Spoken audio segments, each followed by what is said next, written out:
स्वागत है आपको एक बार फिर से मेरे यूट्यूब चैनल पर। तो आज क्लास 12 के भौतिक विज्ञान अभ्यास 3 अभ्यास का नाम वैद्युत धारा में आज सीखेंगे प्रश्न नंबर 10 से लेकर के आगे के सभी प्रश्नों को हल करके बताया जाएगा। और आप सभी विद्यार्थी एक एक क्वेश्चन को अपने कॉपी में नोट करते चलिएगा जिससे आपको अच्छे से समझ में आ जाए। तो क्वेश्चन नंबर 10 है। 10 में 3 प्रश्न हैं। तो 10 का पहले ए समझेंगे, उसके बाद बी और उसके बाद से सी समझेंगे। तो 10 के ए में लिखा गया किसी मीटर सेतु में चित्र 3.27, मतलब आप अपने किताब में देख लीजिएगा 3.27 जब प्रतिरोधक यस का मान क्या है 12.5 ओम हो तो संतुलन बिंदु सिरे ए से 39.5 सेमी की लंबाई प्राप्त होता है। तार का प्रतिरोध जो है आर का प्रतिरोध ज्ञात कीजिए। व्हीटस्टोन सेतु या मीटर सेतु में प्रतिरोधों के संयोजन के लिए मोटी कापर की पत्तियों क्यों प्रयोग में लाते हैं। तो इसमें जो है आर का मान की गणना करना है और तांबे की मोटी पत्तियों का प्रतिरोध का जो है मान क्यों प्रयोग किया जाता है, मतलब मोटी कापर के जो पत्ती होता है इसमें प्रयोग क्यों किया जाता है इसको बताना है। तो सबसे पहले यहाँ लिखेंगे हल, और हल लिखने के बाद से अब यहाँ नोट करेंगे। नोट करने में पहले देखेंगे किसका किसका मान दिया गया है। तो यहाँ जो है यस का मान पहले दिया गया है, तो यहाँ लिखेंगे यस का मान क्या है तो 12.5 ओम दिया गया है। 12.5 ओम जो है यस का मान दिया गया है। और जो है 39.5 जो है सेमी जो है लंबाई, यल का मान क्या है 39.5 सेमी जो मान दिया गया है यह यल का मान है। अब यहाँ दो मान जो क्लियर हो गया। अब यहाँ तीसरा जो मान रखेंगे आर बराबर जो है प्रश्नवाचक हो जाएगा। तो तीसरा मान इसमें जो है पूछा जा रहा है। तो दो मान तो दिया गया है और तीसरा मान जो है पूछा जा रहा है। तो संतुलन का नियम क्या होता है आप सभी विद्यार्थी पढ़े होंगे। तो यहाँ पे लिख सकते हैं सूत्र है अभ्यास में बताया गया है वी नो डैट हम जानते हैं। तो यह जो आप सभी विद्यार्थी जानते हैं मीटर सेतु में बताया गया है कि यस बराबर होता है आर कोष्टक में 100 माइनस यल बटा क्या होता है यल होता है। यह सूत्र का निगमन भी बताया गया है अभ्यास में कि यस बराबर आर 100 माइनस यल बटा यल होता है। तो इसमें किसका मान ज्ञात करना है आर का, तो मैं इसका मतलब इसमें गुणा करेंगे तो क्या बनेगा आर 100 माइनस यल बराबर क्या हो जाएगा यस गुणे यल हो जाएगा। अब इसमें मान को चाहे तो रख लेंगे और या इसको पक्षांतर कर सकते हैं। 100 माइनस यल को क्या कर सकते हैं नीचे भेज देंगे तो क्या बन जाएगा आर बराबर होगा यस गुणे यल बटा हो जाएगा और यहाँ लिखेंगे 100 माइनस यल हो जाएगा। अब इसमें मान को क्या करेंगे रख लेंगे तो आर बराबर यस का मान क्या था तो यस का मान 12.5 में किससे गुणा करेंगे 39.5 से क्या करेंगे गुणा कर लेंगे बटा कर लेंगे और यहाँ क्या लिखेंगे 100 माइनस यल का मान क्या है 39 क्या होगा 5 हो जाएगा। अब यहाँ पे जो है गुणा कर लेंगे। गुणा करने पे क्या आएगा तो लिखेंगे आर बराबर 493.75 आ जाएगा। गुणा करके चेक कर लीजिएगा। 100 में से 39.5 घटाएंगे तो क्या हो जाएगा 60.5। अब इसमें जब भाग कर देंगे 60.5 से जब इसको भाग दिया जाएगा तो आंसर क्या आएगा तो 8.16 ओम आ जाएगा। यही जो है आर का मान आ गया। तो आर का मान क्या आ गया 8.16 आ जाएगा। 60.5 से 493.75 में जब भाग करेंगे तो यह मान आएगा। तो यहाँ लिख लेंगे आंसर।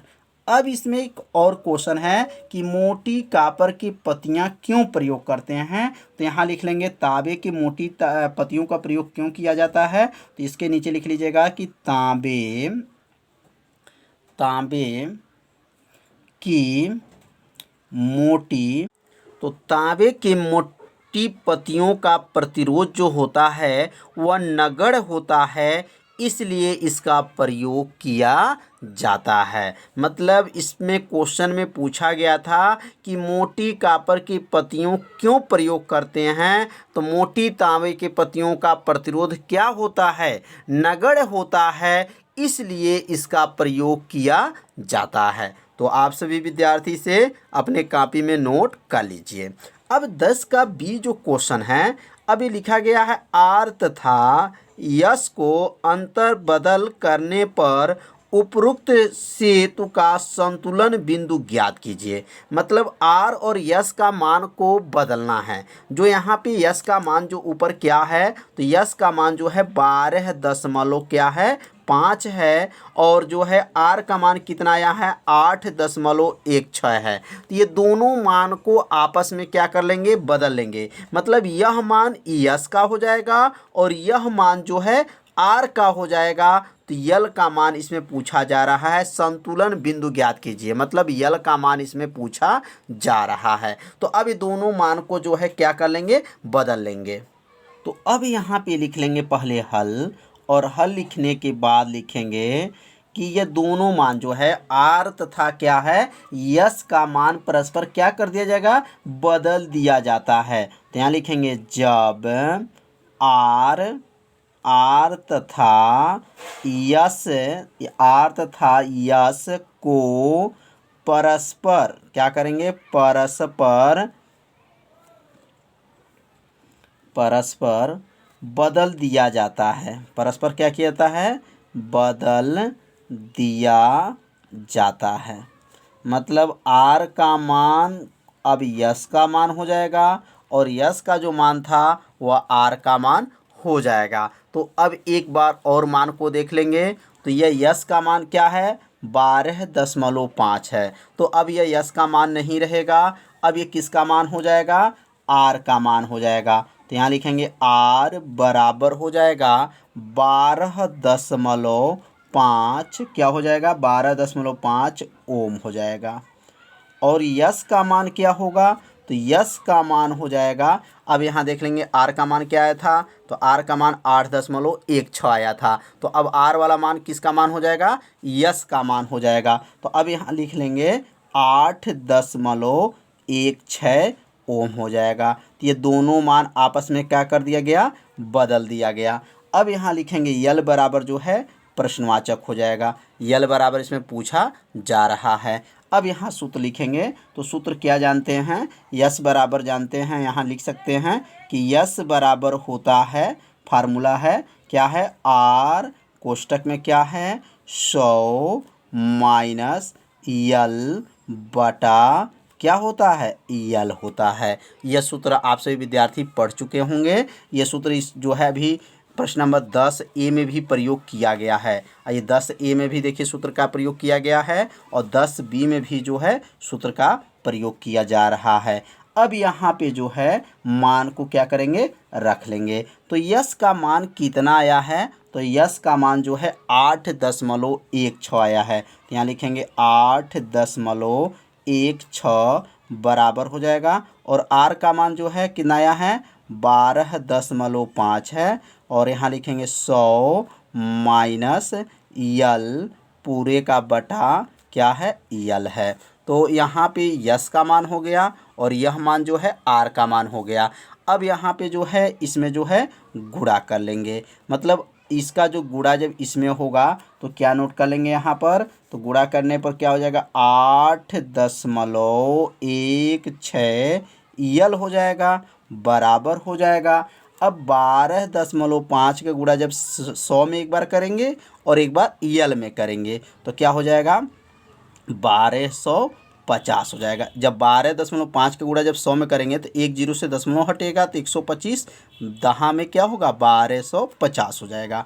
माइनस अब 12.5 का गुणा जो है यल में करेंगे तो क्या होगा 12.5 यल हो जाएगा। मतलब इस यल का गुणा 8.16 में कर लिए और 12.5 का गुणा एक बार 100 में हुआ है और एक बार यल में हुआ है। अब यल वाला मान को क्या करेंगे, पक्षांतर कर देंगे। तो पक्षांतर करेंगे तो यह माइनस है, जब पक्षांतर करेंगे तो यह प्लस हो जाएगा। तो 8.16 यल और इधर आएगा तो क्या बनेगा 12.5 यल बराबर क्या होगा 1250 हो जाएगा। अब ये दोनों को क्या करेंगे, जोड़ लेंगे। तो 8.16 और 12.5 यल को जब जोड़ेंगे तो ये क्या बन जाएगा 20.66 यल बराबर 1250 हो जाएगा। अब यल बराबर क्या होगा, तो यल बराबर हो जाएगा 1250 बटा और इसको नीचे भेज देंगे 20.66। अब 20.6 से 6 से जब इसमें भाग करेंगे 1250 में तो आंसर आ जाएगा 60.5 सेमी आ जाएगा। तो इसे आप भाग दे करके चेक कर सकते हैं कितना यल का मान आ गया, तो 60.5 सेमी आ गया। यही इसका क्या हो जाएगा, आंसर हो जाएगा। यहाँ लिख देंगे आंसर। तो क्वेश्चन जो है आपसे विद्यार्थी समझ लिए होंगे कैसे इसको सॉल्व किया गया। तो इसे अपने कॉपी में ज़रूर नोट कीजिए जिससे आपको अच्छे से क्या हो जाएगा, समझ में आ जाएगा। तो अब सीखेंगे प्रश्न नंबर 10 का सी। तो क्वेश्चन नंबर जो 10 का सी है, यदि सेतु के संतुलन की अवस्था में गैल्वेनोमीटर और सेल को अंतर बदल कर दिया जाए तो क्या गैल्वेनोमीटर कोई धारा दर्शाएगा।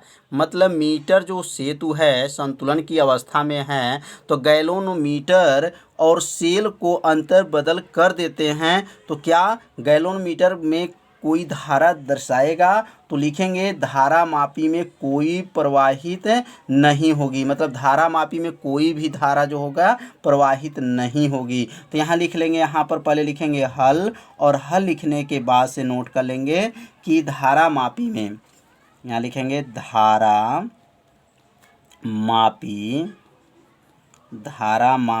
में कोई धारा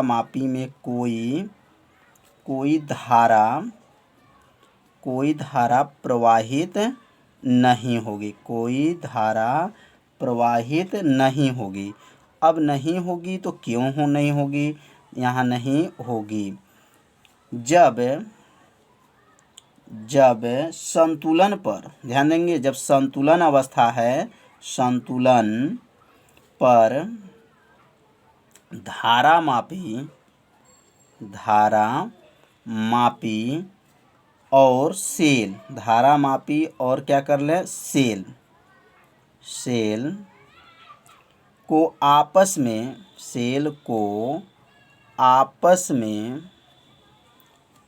में बदला जाए, आपस में क्या किया जाए, बदला जाता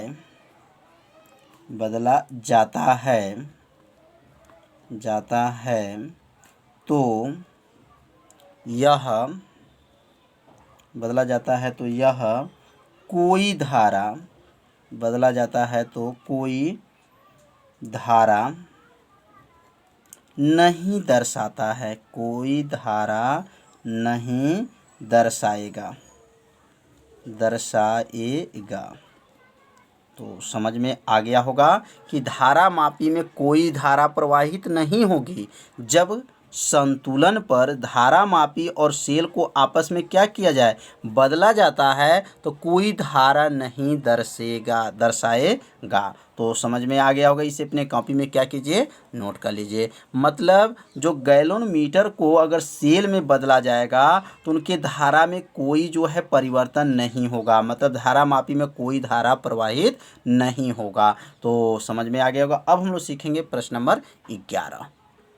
तो क्वेश्चन नंबर 11 है, 8 वोल्ट विद्युत वाहक बल की एक संचायक बैटरी जिसका आंतरिक प्रतिरोध 0.5 ओम है को श्रेणी क्रम में 15.5 ओम के प्रतिरोध का उपयोग करके 120 वोल्ट के डीसी स्रोत द्वारा चार्ज किया जाता है। तो यहाँ पे जो है 8 जो है विद्युत वाहक बल है और जो है आंतरिक प्रतिरोध 0.5 ओम है और श्रेणी क्रम में 15.5 ओम का प्रतिरोध है और 120 वोल्ट के डीसी स्रोत से क्या किया जा रहा है, चार्ज किया जाता है। चार्ज होते समय बैटरी के टर्मिनल वोल्टता क्या है, चार्जकारी परिपथ में प्रतिरोध को श्रेणी क्रम से संबंध करने का क्या उद्देश्य है। तो यहाँ पे जो क्वेश्चन में पहले देखेंगे किसका किसका मान दिया गया है, पहले इसका मान को नोट कर लेंगे और उसके बाद से क्वेश्चन को हल करेंगे। तो यहाँ जो है सेल का जो वैद्युत वाहक बल दिया गया है, यहाँ पहला E1 लिखेंगे और E1 बराबर लिखेंगे 8 वोल्ट। पहला मान जो है E1 बराबर क्या है, 8 वोल्ट है। अब आंतरिक प्रतिरोध किससे प्रदर्शित करते हैं, तो स्मॉल जो है R से प्रदर्शित करते हैं, 0.5 ओम है। तो यह आंतरिक प्रतिरोध हो गया। और उसके बाद से क्वेश्चन में जो दिया गया है श्रेणी क्रम में 15.5 ओम, तो यहाँ जो श्रेणी क्रम में जो जोड़ा गया है वह 15.5 ओम का प्रतिरोध है। अब यहाँ पे 120 वोल्ट जो है डीसी, 120 जो वोल्ट डीसी स्रोत में जोड़ा गया है, मतलब यह जो हो जाएगा E2 बराबर हो जाएगा, जैसे E1 बराबर 8 वोल्ट है तो E2 बराबर अब क्या हो जाएगा, यहाँ पर 120 वोल्ट हो जाएगा। तो समझ में आ रहा होगा। अब यहाँ पे जो मान निकालेंगे E का मान क्या होगा, तो E का मान कैसे निकालते हैं, तो E2 में से E1 को क्या कर देते हैं, घटा देते हैं। तो E बराबर हो जाएगा 120 में से कितना घटा देंगे, 8 को घटा देंगे। तो 120 में से जब 8 घटा देंगे तो E का मान क्या आ गया, 112 आ जाएगा। 112 जो है वोल्ट है। तो समझ में आ गया होगा। तो अब यहाँ E का मान जब निकल गया 112 वोल्ट, अब यहाँ पे जो है किसका मान की गणना करना था, तो टर्मिनल वोल्टता। तो टर्मिनल वोल्टता निकालने से पहले याद रखिएगा, पहले धारा का मान निकालना पड़ेगा। सेल में धारा का मान क्या सूत्र होता है, तो आप सभी विद्यार्थी पढ़े होंगे, सूत्र का निगमन भी किया गया अभ्यास में कि सेल में जो धारा का सूत्र होता है I बराबर होता है, I बराबर होता है ई बटा क्या होता है, R प्लस R होता है। तो अब यहाँ जो मान रखेंगे तो I बराबर होगा, E का मान क्या आया है, तो 112 आया है, बटा आ जाएगा R का मान क्या है, 0.5 है, प्लस हो जाएगा। और जो है R का मान जो है बड़ा जो है कैपिटल R का मान 15.5 है। अब ये दोनों को जोड़ लेंगे, जोड़ेंगे तो क्या आएगा, 112 बटा करने के बाद से 15.5 में 0.5 जोड़ेंगे तो यह हो जाएगा 16। अब 16 से जब 112 में भाग करेंगे तो 16 सत्ते क्या होता है, 112, मतलब I का मान जो है 7 एम्पियर होगा। तो इसमें धारा का मान पूछा नहीं जा रहा था, तो यहाँ धारा का मान निकालना पड़ेगा, तभी जा कर के किसका मान निकलेगा, टर्मिनल वोल्टता का मान निकलेगा। तो अब यहाँ वोल्टता, टर्मिनल वोल्टता का सूत्र क्या होता है, तो सेल का जो टर्मिनल वोल्टता का सूत्र होता है E बराबर पढ़े होंगे, E1 हो जाएगा प्लस I क्या होगा, R हो जाएगा। तो अब यहाँ लिख लेंगे V बराबर जो होगा, E1 का मान क्या था, 8 था, प्लस और I का मान कितना निकला है, 7, तो 7 हो जाएगा। और R का मान क्या है, 0.5, तो V बराबर क्या होगा, 8 प्लस 7 पच्चीस 35, इसका मतलब 3.5 है। अब 8 में 3.5 जब जोड़ लेंगे तो 8 3 क्या होगा, 11.5 वोल्ट हो जाएगा। यही इसका क्या हो जाएगा, आंसर हो जाएगा। अब यहाँ E1 का प्रयोग क्यों किए, E2 का क्यों नहीं प्रयोग हुआ है, क्योंकि जो सेल में जो है कि शुरुआती में विद्युत वाहक बल कितना था, 8 वोल्ट विद्युत वाहक बल के संचायक बैटरी है, तो इसलिए यहाँ पर E1 का मान जो है 8 रखा जाएगा। तो अब समझ में आ गया होगा कि वोल्टता जो टर्मिनल वोल्टता का मान कितना गया, तो 11.5 वोल्ट होगा। तो इसमें जो एक और क्वेश्चन है, तो क्वेश्चन देख लेंगे, चार्जकारी परिपथ में प्रतिरोध को श्रेणी क्रम में संबंध करने पर क्या उद्देश्य है। तो यहाँ पे लिख लेंगे एक लाइन और यहाँ लिखेंगे कि टर्मिनल वोल्टता कितना आया है, 11 क्या आया है, 5 आया है। तो यहाँ लिखेंगे कि 11.5 11.5 वोल्ट श्रेणी क्रम, किस क्रम में है, श्रेणी क्रम में संयोजित, श्रेणी क्रम में जो है संयोजित प्रतिरोधक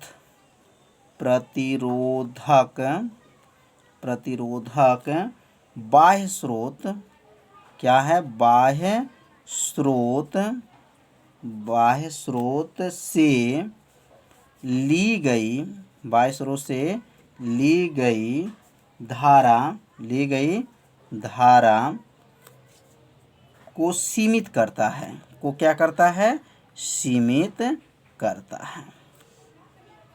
तो यहाँ एक लाइन लास्ट में भी लिख लीजिएगा कि इसका क्या उद्देश्य था। तो श्रेणी क्रम में तो लिख लीजिएगा 11.5 वोल्ट श्रेणी क्रम में संयोजित प्रतिरोधक बाह्य स्रोत से ली गई धारा को क्या करता है, सीमित करता है। तो समझ में आ गया होगा। तो अब सीखेंगे प्रश्न नंबर 12।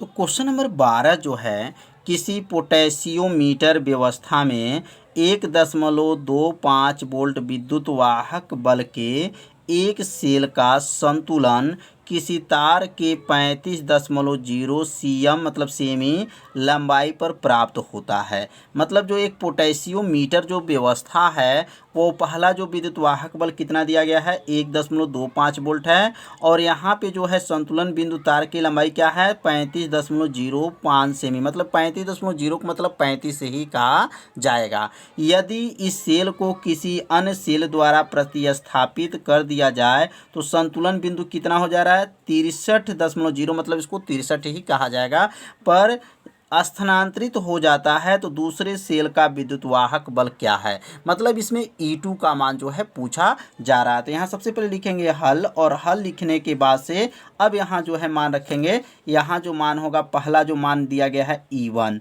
तो E1 का मान इसमें कितना है, 1.25 वोल्ट है। तो यह E1 का मान हो गया। और यहाँ जो लंबाई दिया गया है इसको L1 कहेंगे। तो पहला लंबाई कितना है, 35.0, मतलब इसको 35 सेमी ही लिख सकते हैं, 35 जो है सेमी हो जाएगा। तो E1 का मान और क्या हो गया, L1 का मान आ गया। और यहाँ जो है L2 का मान भी दिया गया है, कितना है, 63 सेमी है, 63 सेमी है। और यहाँ पे जो है E2 का मान जो है पूछा जा रहा है। E2 बराबर क्या हो जाएगा, प्रश्नवाचक हो जाएगा। अब E2 बराबर जब प्रश्नवाचक हो गया तो यहाँ फार्मूला लिखेंगे। तो पोटेशियोमीटर में सूत्र होता है E1 बटा E2 बराबर क्या हो गया, L1 बटा क्या होता है, L2 होता है। यह किसके सूत्र से आया है, तो जो सेल का वैद्युत वाहक बल जो होता है और ये लंबाई के क्या होता है, अनकर्मानुपाती होता है। तो यहाँ E है, तो अगर 2 के लिए बनाएंगे तो E1 बटा E2 बराबर क्या होगा, L1 बटा L2 हो जाएगा। तो अब यहाँ पे मान को रखेंगे। तो यहाँ E1 का मान क्या है, 1.25 है। E2 का मान हमें मालूम नहीं है, E2 का मान हमें निकालना है। तो E2 बराबर यहाँ E2 लिख देंगे, बराबर L1 की जगह पे क्या लिखेंगे, 35, और L2 की जगह पे क्या लिखेंगे, 63। अब इसमें गुणा कर लेंगे, गुणा करेंगे तो गुणा करने पे क्या आएगा, अब 63 का गुणा 1.25 में करेंगे और E2 में जो है 35 का गुणा करेंगे। तो यहाँ का लिख लेंगे 35 E2 बराबर होगा, और इसमें जब गुणा करेंगे तो 1.25 में किससे गुणा करेंगे, 63 से गुणा कर लेंगे। अब ये गुणा करने के बाद से कितना आएगा, तो यहाँ लिखेंगे 35 E2 बराबर हो जाएगा, गुणा करने पर आ जाएगा 78.75। आप भी गुणा करके चेक कर लीजिएगा कि 1.25 का गुणा जब 63 में करेंगे तो 78.75 हो जाएगा। अब 35 को नीचे भेज देंगे तो E2 बराबर जो है क्या आ जाएगा, 78.75 बटा क्या हो जाएगा, 35 हो जाएगा।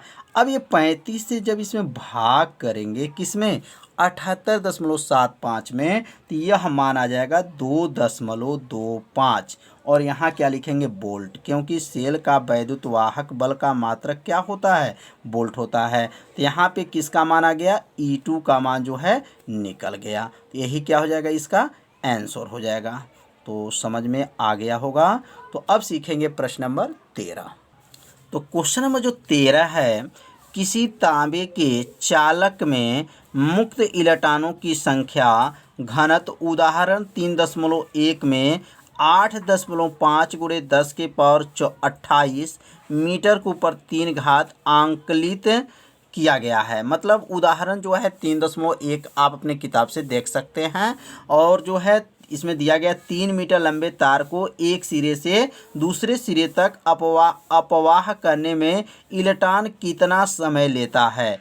तार के अनुप्रस्थ काट कितना है 2.0 गुणे 10 के पावर -6 मीटर का स्क्वायर है। इसमें 3 एम्पियर धारा प्रवाहित हो रही है।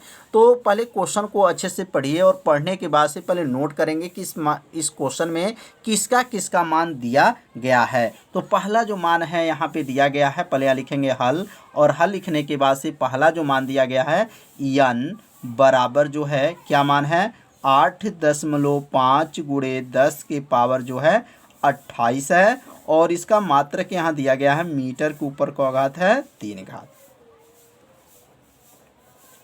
अब जो दूसरा मान जो है 3 मीटर लंबाई है, यल बराबर जो है 3 मीटर है, तो यहाँ 3 मीटर लिख लेंगे। और ए बराबर जो है क्षेत्रफल जो देखेंगे ए बराबर क्या है, तो ए बराबर 2 गुणे 10 के पावर -6 मीटर का जो है स्क्वायर है। मतलब क्षेत्रफल इसको कहा जाएगा। धारा कितना है, तो 3 एम्पियर है। आई बराबर जो है 3 एम्पियर है, तो 3 एम्पियर की धारा है। तो अब यहाँ पे क्वेश्चन में देखेंगे कि क्या इसमें पूछा गया है। तो यहाँ लिखा गया कि एक सिरे से दूसरे सिरे तक अपवाह एक वेग होता है। अपवाह वेग किसे कहते हैं, उसे अनुगमन वेग भी कहा जाता है। इसे vt से प्रदर्शित करते हैं। तो अपवाह करने पे इलेक्ट्रॉन कितना समय लेगा। अब समय पूछा जा रहा है, तो समय को किससे प्रदर्शित करते हैं, t से। t बराबर जो है प्रश्नवाचक हो गया। तो जब समय पूछा जा रहा है तो समय बराबर सूत्र क्या होता है, दूरी बटा चाल होता है। तो अब यहाँ चाल जो है, मतलब चाल जो है इसमें क्वेश्चन में नहीं दिया गया है। तो अब यहाँ चाल की गणना पहले करेंगे, उसके बाद से तब जा कर के समय की गणना करेंगे। तो यहाँ पे जो है अनुगमन वेग लिख सकते हैं। अनुगमन वेग किससे प्रदर्शित करते हैं, तो अनुगमन वेग जो है vd से, किससे, vd से प्रदर्शित करते हैं। और अनुगमन वेग का फॉर्मूला क्या होता है, तो vd बराबर होता है I बटा होता है ANE। यह सूत्र का निगमन जो है अभ्यास में कराया गया है कि vd बराबर होता है I बटा क्या होता है ANE होता है। अब यहाँ जो है vd का मान निकालेंगे। vd बराबर I का मान कितना है, तो 3 एम्पियर है। क्षेत्रफल का मान कितना है, तो 2 गुणे 10 के पावर जो है -6 है। n का मान कितना है, तो n का मान 8.5 गुणे 10 के पावर क्या है, 10 के पावर 28 है। और E का मान कितना होता है, तो E का मान जो है इलेक्ट्रॉन पर आवेश है। और इलेक्ट्रॉन पर आवेश का मान होता है 1.6 गुणे 10 के पावर -19 होता है। तो यह मान A का, और यह मान n का, और यह मान जो है E का, इलेक्ट्रॉन पर आवेश है।